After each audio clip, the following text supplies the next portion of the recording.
100,000 by 2012. So this kind of strategy presented us some interesting problems. We had to change our strategies to be able to meet the goals of those size of enrollments in our new approach for our president. What we recognize is that students have increasingly high expectations of information technology and that they bring several devices to campus that they expect to fully integrate into their educational experience.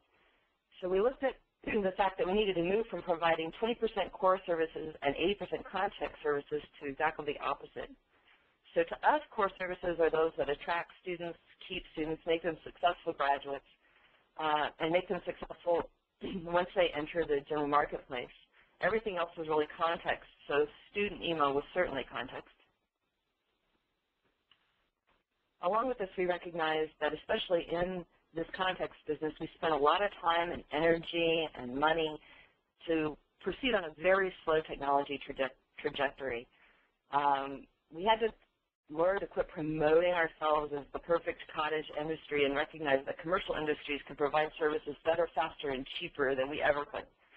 So moving to Gmail certainly moved ASU up the technology trajectory and got us out of the context business. So why choose Google Apps? Well, we were able to reallocate about $1 million a year to core services by decommissioning our student email and portal solution. The functionality and service were better than we could ever hope to build. More uptime and fewer help desk calls. We chose Google in particular because we appreciated their business model. We found their services to be more flexible than most. The collaboration suite was very, very impressive. And it provided us an opportunity to partner in other areas like cloud computing and Android that were beyond just a traditional vendor relationship. And as my boss has famously quoted, it was technology from an advanced alien culture.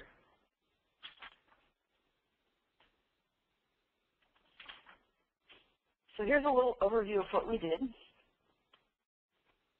In October of 2006, we rolled out Gmail and Chat and Calendar. The deployment was done in under 10 days. It was initially done on an opt-in basis with more than 65,000 accounts. We used the standard Google APIs for account provisioning and single sign-on. And within 6 months, we were able to decommission the old system completely. In January of 2009, we launched Personal Start Page. We later integrated this as part of a mashup strategy for our portal, where we integrated other tabs with other systems on the at the university. We will soon be replacing Personal Start Page with a version of Google Sites.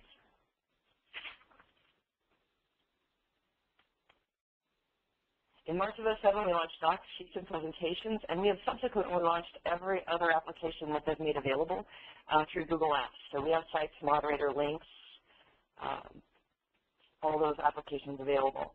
Our promotional activities for the applications included blogging, posters, ads, newspaper articles, press releases. We worked very, very closely with the Google team to promote the services. And we continue to work closely with them every semester in orientations and other opportunities to talk to students about the use of Google Apps. When you deploy, or if you are deploying, be sure you check out all of the tools that are available in the development kit and the other launch services that Google provides. These are services that weren't available 2.5 years ago that are very, very beneficial. So what did we discover? Well, on the day that we launched Google Apps, students were converting at a rate of 300 an hour. So that was a really good sign that this was something that the students were looking for. Currently, we have over 60,000 active 7-day users. Faculty and staff have accounts provisioned in Google, but do not use Gmail currently as their primary email account. However, we are starting an opt-in solution for Gmail this summer and fall for faculty and staff. This solution has provided us higher availability, more functionality, cost savings, improved efficiency, decreased spam, fewer help desk calls, and it certainly set the stage for the university to get out of context businesses. So what's next? So in addition to our plans to replace the personal start page with Google Sites and move faculty fall to Gmail, we really hope to modernize the way students learn to match the way students live. So in short, that's the overview of ASU and Google applications, and I'm looking forward to taking your questions.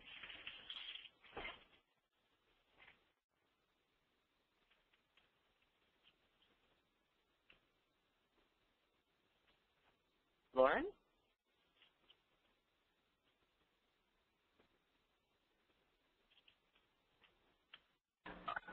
Sorry about that, I was on mute. So thank you so much, Carrie, for sharing all that information with us. And we're going to switch it over to the Q&A portion now, where we have actually set up a moderator page that you have voted on. So we're going to start by asking some questions. Let me. The first question that was posed by the group was, what about security of personal information and data of students, and how is that handled by Google? So I think we can take two approaches here. We can take one of Carrie talking about how they felt that this was handled and how they felt comfortable with it, and then we can talk to the Google side. Does that sound good, Carrie? That's good. So from a university perspective, there were some educational initiatives that had to happen, and to make people understand how the applications functioned, and that Google really wasn't interested in reading your email. But other than that, we didn't have any huge concerns. Legal didn't have any huge concerns. Certainly, keeping our data secure and safe is core to Google's business and an important part of their business model.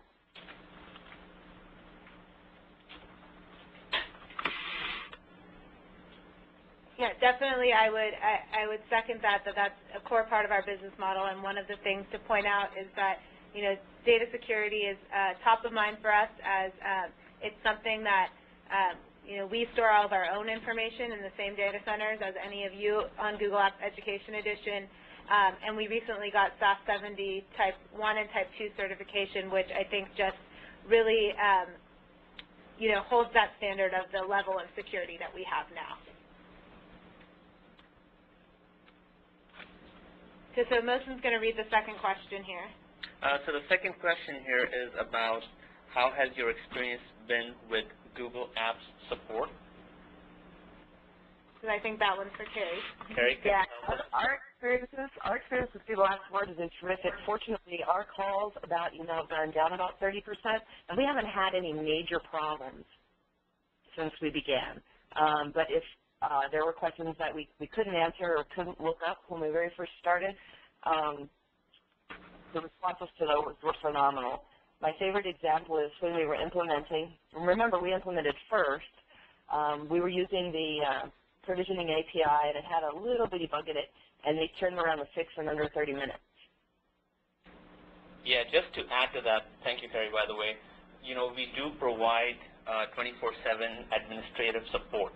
Your administrators can come to Google's customer support via email, through online, and even for critical issues, we have phone support as well with a 1-hour turnaround time. For questions about APIs, you can even reach our API experts, and you can also get help through our community of administrators in our forums as well. Great. Okay, so the next question is, what, if any, training, this one's for you, Carrie, did you offer, and how did you promote the app suite for collaboration in research and coursework? So I talked a little bit previously about how we promoted it. We did not provide any specific training. We did train our help desk and train them where to find answers about the applications, but our users found that the applications were quite intuitive. Great, and I think one thing to add to that too is actually, since their rollout at Arizona State, we've actually built out in the last few years a lot of great training materials for schools to use to promote not just the email portion, but all of the collaboration pieces as well. So that's an area that we continue to build training materials on and build out for schools to use when they roll out Google Apps Education Edition. I think it's important also to point out that we did not develop our own help or our own ASU pages for ASU Gmail, any of that. We used all of the materials that Google provided. Thank you, Carrie. And so the next question is, have you ever faced any legal issues requiring access to old or deleted Google email? There's sort of two situations in that question. Certainly the public institution, we get public records requests and other legal types of requirements. Our agreement with Google says that they will comply with any legal request, lawful request. So if we have a serious infraction or something that has a warrant or subpoena associated with it, they certainly honor that. Tools are available for you as the administrator to be able to access, control who has access to the system. So if you have an acceptable use policy violation, things like that, you certainly can address those issues. And I feel like the tools are getting more and more robust so that all of those issues are fairly easily addressed without always having to go and ask Google to give you that data. Great. And yeah, definitely that is exactly what we do here. So that's something that our legal takes very seriously. The next question, Carrie, we see is, I know you mentioned how long it took for people to, move on to the system and uptake of level of users, but how long did the actual implementation take? So I guess from the time you started to when you launched. We had a sort of unique situation. So we actually launched the whole system, the initial launch only took us 10 days. We did it under executive order with the motivation to be done by EDUCAUSE of that year. And then we went back and negotiated the contract and other things. So we had sort of a unique situation. But it can be done in 10 days. Great. The next question is, are you seeing uses of Google Sites and other tools where previously an instructor would use something like an LMS, Blackboard, Moodle, Sakai? I get this question a lot. We do not view Google Apps as a replacement for a learning management system. We are primarily a Blackboard shop. We also have a large K-12 installation that we support, Sakai. We try to support a suite of applications. We see these applications like Sites more replacing our wiki and blog initiatives or our public web space. We see a large uptake of the collaborative tools for docs and things like that in the classroom. It doesn't have naturally built into it some of the standard applications of a traditional LMS, like a gradebook functionality or things like that. But it might soon. Thanks. Thank you. So the next question is around, do you have any statistics on how many students use Google and the numbers of how many are using actively, but how they're using the other Google apps? Well, certainly email is by far the largest app, and you would expect it to be because students are, in their emails as we are almost every day. That doesn't mean we use, word processing every day or those things. However, we do see that the growth of sites and the usage of docs grow and grow and grow every month. We see primarily in two areas, in classrooms that require teamwork or collaborative papers written, things like that, because to comment and edit are very, very powerful. We also see a lot of researchers who have a need to collaborate with people outside of the university who find docs much easier than mailing around Word documents or using SharePoint or something else. Thank you. Here's a question from Marshall at Brad College. Our IT department has often quoted FERPA regulations as a hard and fast reason that they cannot implement Google Apps, especially for student email. How did you reconcile any potential FERPA violations with providing student info to Google? Well, first of all, we didn't really provide information that was FERPA protected. So we didn't pass passwords. We gave a username and an email address and first name, last name, but no other particulars about the student. Each university sort of interprets FERPA differently, and probably different ways depending on who you ask at each institution. We were pretty careful. We had a lot of legal people, a lot of faculty involved when we negotiated the contract, and as long as the students know and they opt in and they agree, there's no violation there. Now, that being said, we had already done a huge educational campaign about what you shouldn't use email for, period. And so we talked to students and faculty a lot about using online secure services to retrieve things like transcripts and grades, and not using email to share that information. Thank you. And I should, probably add that we get this question a lot, and a lot of universities, almost thousands of universities that have implemented Google Apps, have already looked through our terms of service, and they do find that Google Apps can be used in a FERPA compliant manner. And just recently, we have also added some more language to our terms of service to address FERPA in particular, where Google is acting as a school official when it comes to student information. So even that can be used to address some of the FERPA concerns out there. Great. So the next question I think you addressed briefly during your presentation, but maybe go into more detail, was do you use Gmail for faculty and staff email, and if not, which solution is utilized and why? Okay, our faculty and staff are currently on Exchange. The reason that we did not move them initially was 2.5 years ago, the calendaring was not nearly robust enough to consider moving our administrators to Gmail. It's grown up a lot in the last 2.5 years, and we're converting the University of Technology office to Gmail this month, and then we will offer Gmail as an opt-in solution for faculty and staff in the fall. Great. All right, the next question is it possible to set a global security policy on calendars so that students can now view calendars of staff and faculty?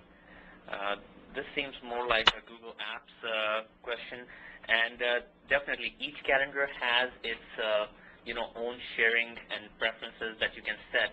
You can only share a calendar with a few people if you want, or you can make it such that you can only see free or busy information. So definitely there's possibilities within the calendar application to set different kind of preferences. Okay, so the next question is, can you integrate Google Apps with your student information system to create course groups? So I'll take it from the Google end, and then I'm not sure, Carrie, if you've done anything with this, but we do have APIs available that allow you to do this with your information system. So you can create different levels of groups using our APIs. So this next question is from Ben at Ann Arbor. Have you submitted feature request enhancements to Google? Have any of them been implemented? Have they shared much of their EDU product roadmap with you as a major customer? So I guess this is for you, Carrie. So we are members of the Google Education Cabinet, and we meet with Google twice a year, and have been very successful in discussing with them priorities for their roadmap and participating in trusted tester programs for new applications they're considering deploy. That organization has matured enough, I believe, that they'll be considering, well, we have new members now, and we'll probably have rotating members in the future. Thank you, Carrie. Okay, so the next question is, did you have any internal development, or did you outsource Google Apps? So did you have a partner work with you on the development, or was it all done internally? Well, 2.5 years ago, you didn't have deployment partners. Mm-hmm. But that being said, the deployment was done with a very small team of people. I had one engineer, one email lead person. I played project manager. We had a graphics person and a communications person, and that was it. Great. And I would say on that we really see a mix with schools that we work with. I would say a large percentage do it internally with their own development team, and a big dependency is just the amount of resources a school has. And we do now have a long list of service partners who have worked with many schools to do the implementation. So it really is very dependent on, your resources and such, but it can be done on your own. But we definitely have a good list of partners who do so as well. There's another question for you, Carrie. Are you only using the education version of Google, or did you also purchase any of the other products? I believe they're referring to the Postini, Google Message Security and Compliance Solutions, spam filtering, e-discovery, etc. We only use Google Apps for Education. Thank you. Okay, so the next question is around what assistance was provided to you during the migration to student emails with Google Apps. So your experience is probably going to be a little unique being the first customer, but it would still be a good one to share with the group.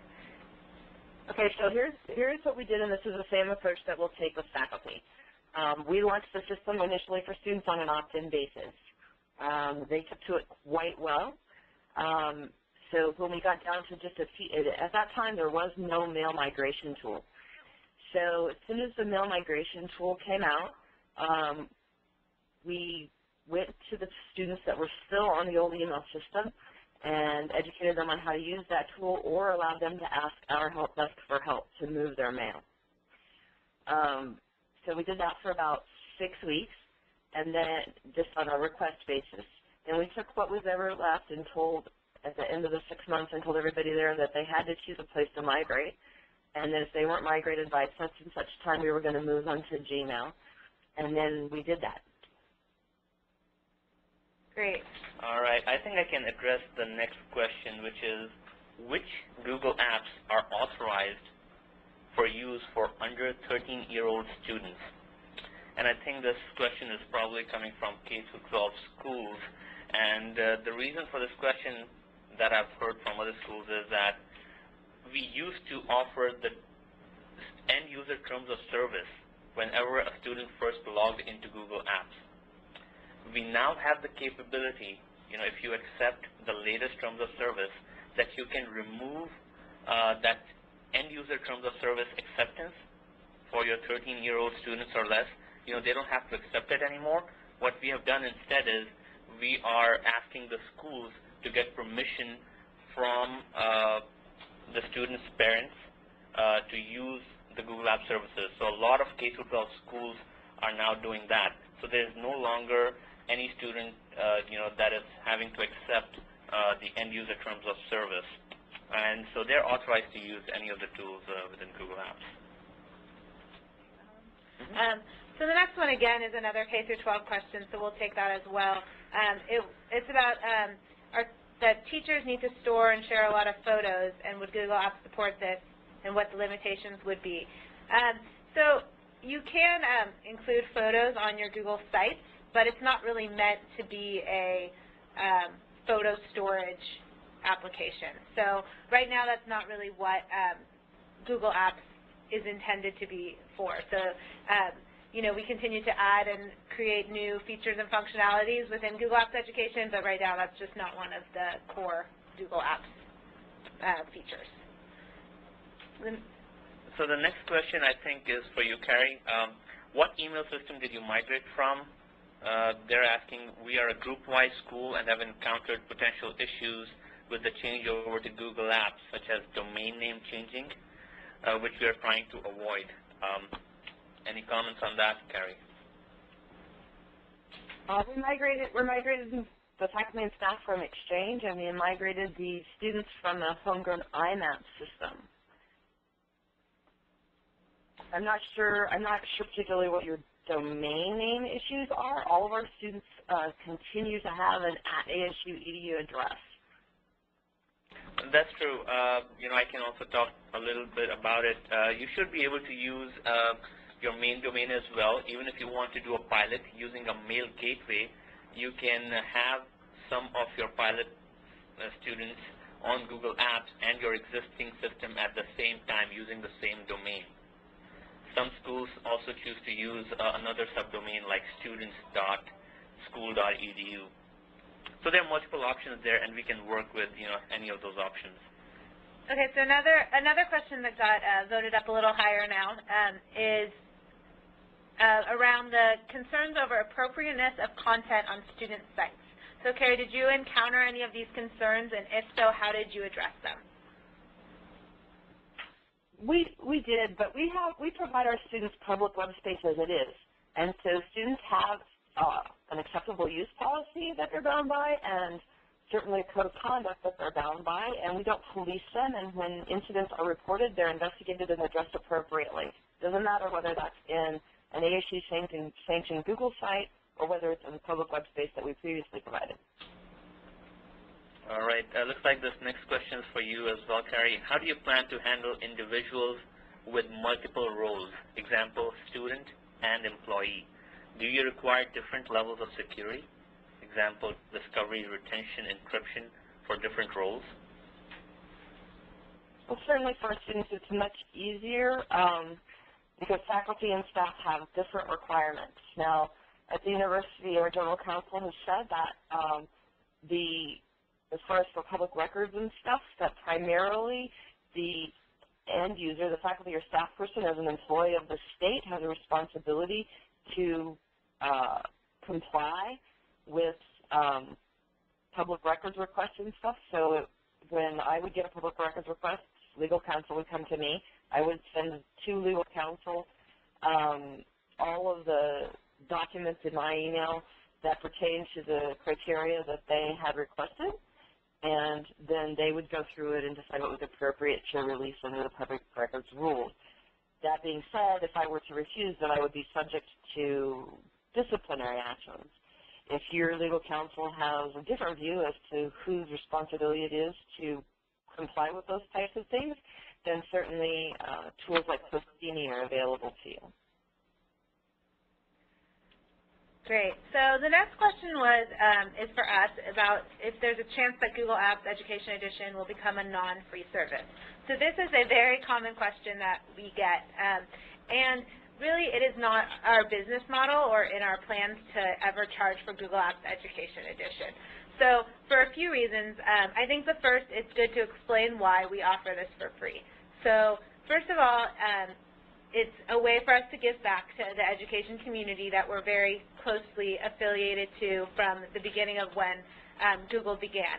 But secondly, we have other versions of Google Apps. One is Google Apps Premier Edition that we offer to the business world. So we see this as a way for us to build out a large user base early on when students are in elementary school all the way up to college, and they're going to become used to using Google Apps in their everyday life, and hopefully when they get into the business world where they do, companies do pay for our product, they'll begin asking for it and asking for the change in the business environment. So, I mean, that's our long-term strategy.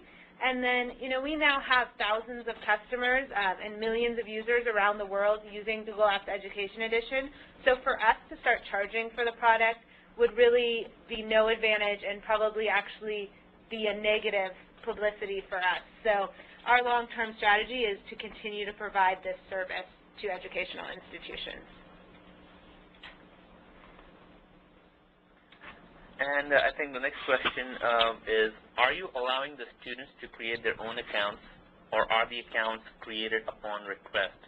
And if the students are creating their accounts, how are you preventing inappropriate username? Carrie, I think that's for you. Okay, so this is integrated with our single sign-on and our other types of account provisioning. And so when a student is admitted, they receive a username that they then activate and create a password. At that time, then appropriate services are either assigned to that account, or some services are opt-in. So if I'm an incoming freshman, I get admitted, I get an account. We require that you have an @ASU.edu address, but not an @ASU.edu box. So you're by default assigned a Gmail box, but you could go out and choose a destination of your choice. Thank so you. I guess the answer is we control what your credential says, what your username is, and we give you a box by default, but you could change that if you chose. Great. Okay, another one for you, Carrie, is can you give a full list of all the applications that the students there can use? I think that you showed it earlier, but are you allowing them to use all of the different Google apps? We allow them to use all of the apps that have been released in our domain, and we're hoping that more are released soon. Great. All right, so the next question, it seems like it's for us.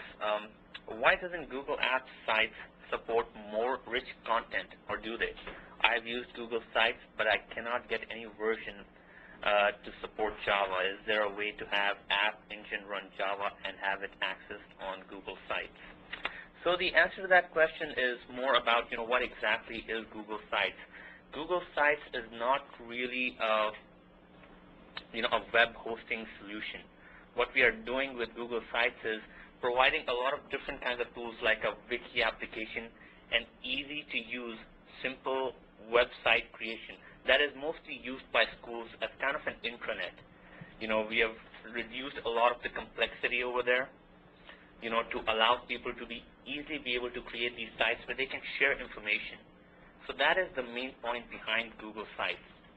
Just so you know, we do have this product called Google App Engine that is available to Google Apps Education Edition users as well. And that is what you can use for, those more complicated or more advanced sites that use Java or Python. So that's where you probably go, and you do have access to that. But currently, there is no way to integrate Google Sites and Google App Engine. But, if you look at how we have been innovating over the past couple of years, you can imagine that, it's in the not-so-distant future, we might have capabilities that allow you to integrate both of those applications. Great. So the next question is for you, Carrie. It's from Kurt. He'd like to know if you use sub-administrators. So the university administration, there's obviously people that handle mail and applications, but what about administration at various colleges to run calendars for colleges, schools, classrooms, labs, etc.? How do you handle that? Well, currently, I assume you're talking about like resource calendaring or delegating calendars. You can have resource calendars and do calendar delegation within inside of Gmail. Currently, we do that in Exchange and are in the process of moving. Does that answer the question? I'm not sure I understood what the question was. I think so. So right now, I'll just take it from the Google perspective. There's really only one kind of administrator in Google Apps. There's either a full administrator or a user. So there's only two roles in Google Apps. So right now, you can really only choose to make someone an administrator that has access to everything, or make someone a user. And then I think you just need to make sure who those people are and let them know what their role is within as an administrator of Google Apps. So, administrator of Google Apps, you can generate things like resource calendars, et cetera, and give them owners. Right.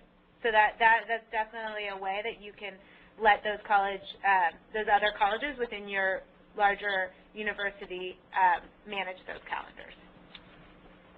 All right, so the next question seems to be for us as well. Will Google Apps EDU cooperate with iPhone and other smartphones? And will it be easy to use and synchronize between student and teachers? I'm thinking this is talking to more about Google Apps EDU mobile strategy. So if you look at what we support in terms of mobile applications, you'll see that we support the BlackBerries, a lot of Java-enabled phones, the iPhone, Android phone. In terms of email, calendars, and contacts, we have a whole strategy where we are trying to make Google Apps accessible pretty much on all platforms. To that effect, we even released Active Sync to make it possible for our users to receive email on their Windows mobile devices using the Active Sync technology. And we support a lot of these open protocols like IMAP and POP to make sure that no matter what phone you have, you are able to access your mail, and even your calendar and contacts. So we're definitely, even if we don't provide full support to all those phones, that is where we're headed. Okay, so the next question, I think both for Google and Carrie. So it was asking if contact sharing is being implemented soon, adding external domain contacts. So Carrie, is that something that you guys do currently? Yes. Okay, so it actually is available within the Education Edition. We have a shared contacts API, and you can bring in your external contacts.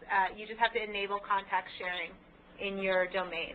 And then you can have external contacts in there as well. So that's a recent development that we've included in the Education Edition. And Carrie, I don't know if you want to speak, was that something that you were able to easily implement? Yeah, it implemented quite well. And one comment on the last question about the mobility, that was key to us being able to move faculty and staff. And I have to say that it's been, the way it works has been quite impressive. All right. I'm looking at what the next question is. It seems like, let me see. So I think this is a question for you, Carrie. How do you handle faculty and staff deprovisioning?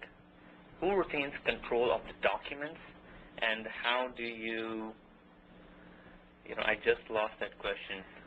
It keeps moving up and down this chain. So I think it's about faculty deprovisioning and how do you handle documents after a person has left the school. Yeah, so at this campus, there's a little bit different between the faculty and the staff. I wouldn't dare to say that we own anything that the faculty do. They would be quite angry to hear me say that if I did.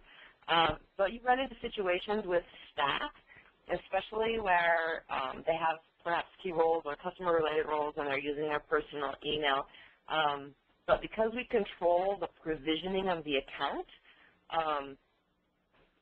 and who has access to the account, if it was necessary, we could get into those. Now, we're working really hard to get those people into different situations where their personal work email is not the place where they retain customer requests and things like that. So using shared folders or alternate email addresses so that we can change owners, et cetera.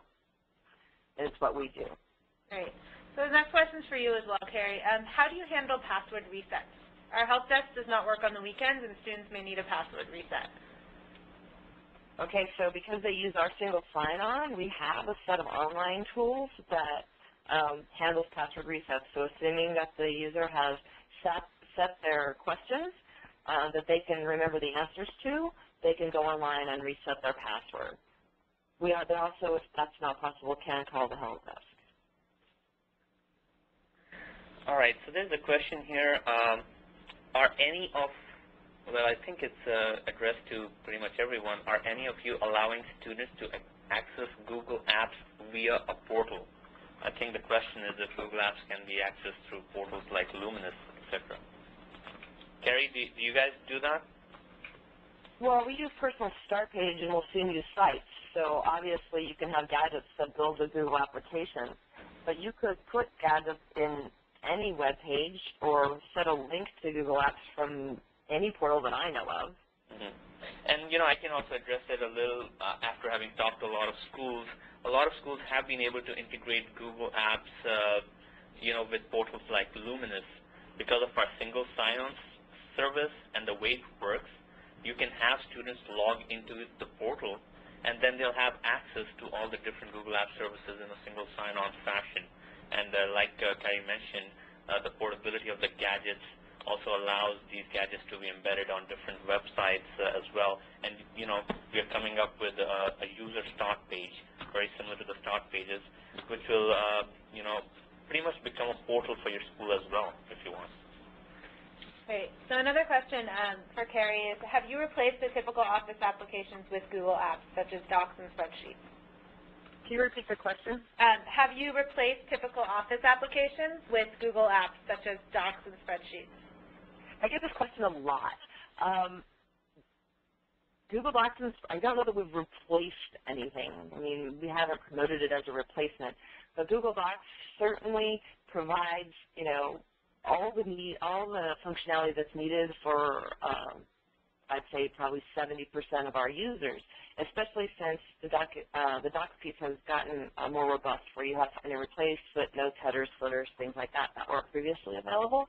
That being said, there's always going to be power users who need pivot tables and mail merge and things like that I don't anticipate Google Docs will ever have a business need to do. Thank you. And so the next question is for you as well, Carrie. I think it's a follow-up to a question we already had.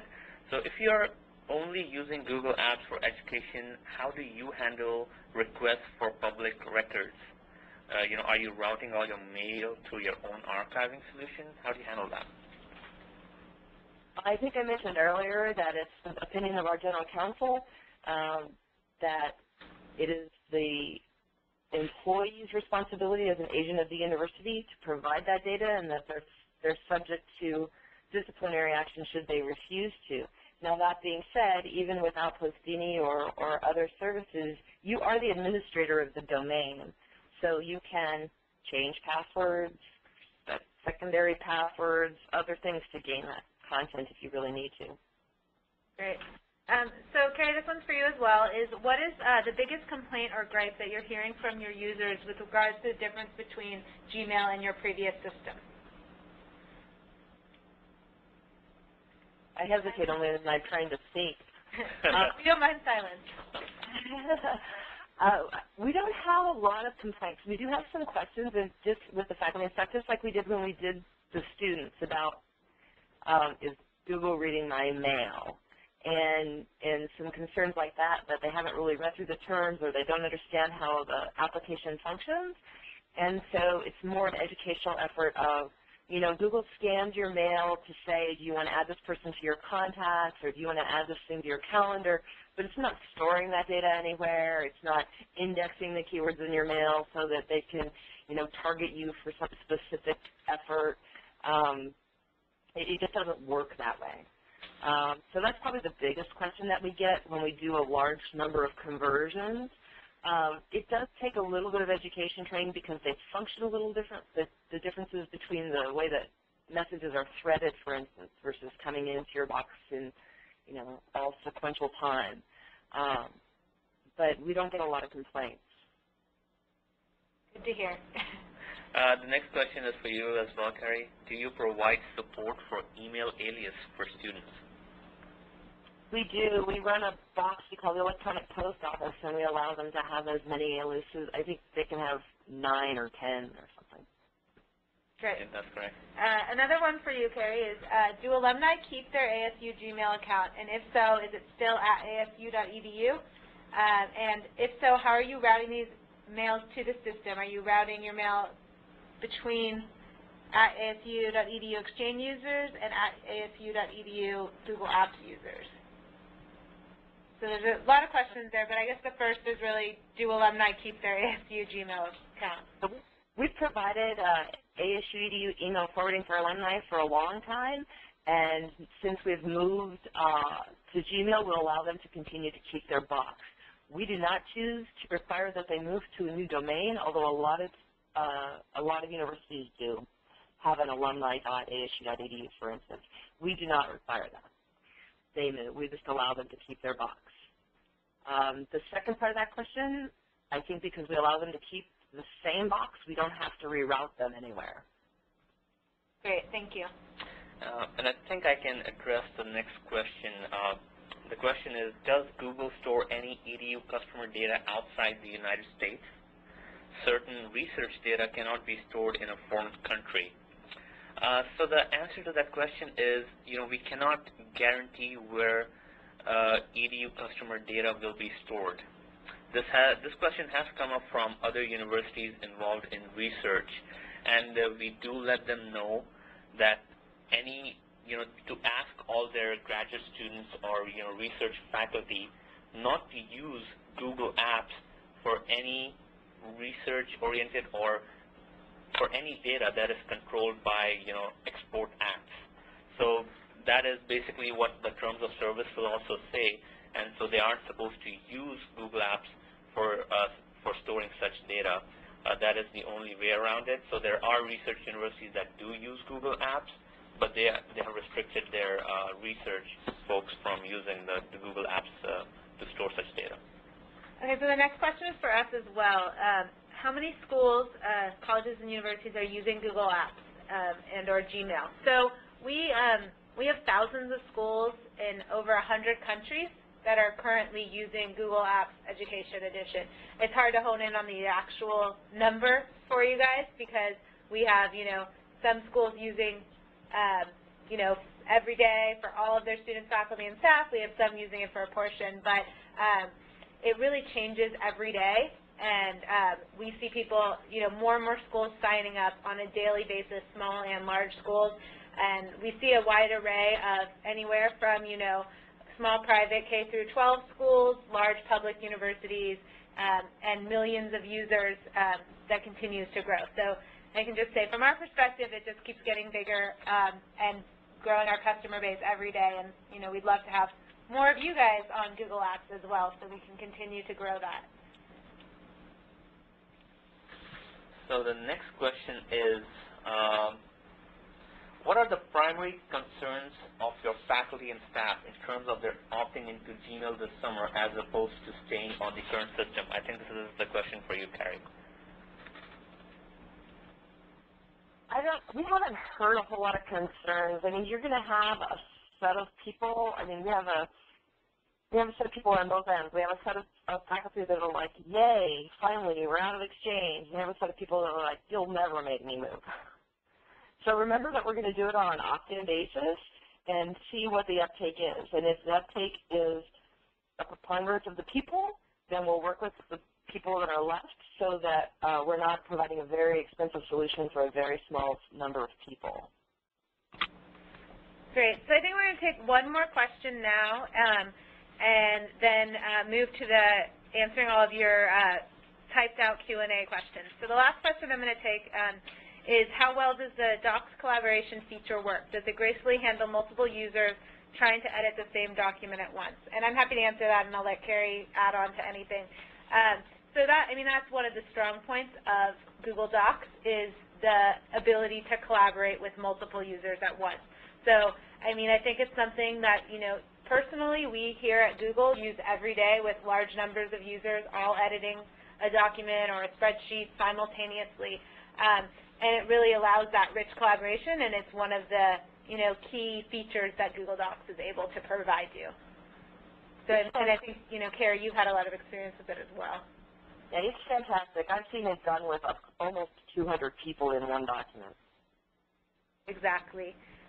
Okay, so I want to, first of all, thank Carrie very much for taking the time to do this webinar for everyone, and I want to thank everyone for joining.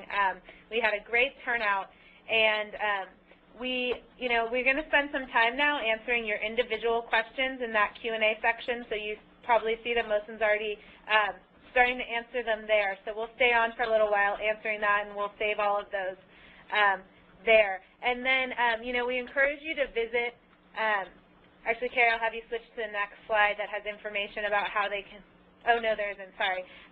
So visit our site with any more questions you have. So I'll post that link right here. It's google.com/a/edu that has a lot of information about Google Apps Education Edition. And then we'll be posting very shortly a recorded version of this session on YouTube, and we'll send it out to all of the attendees once we have it up. So this is going to conclude the audio portion, but we'll stay on and answer your questions in Q&A. So thank you, everyone. Again, we really appreciate you taking the time to attend, and we hope that this was beneficial and you learned a lot more about Google Apps Education Edition, and especially how it's worked over the years at ASU. So thanks again for attending, and please let us know any questions you have, and if you have additional afterwards, feel free. There's a contact the sales team on google.com/a/edu. So have a great day, everyone. Thanks, everybody.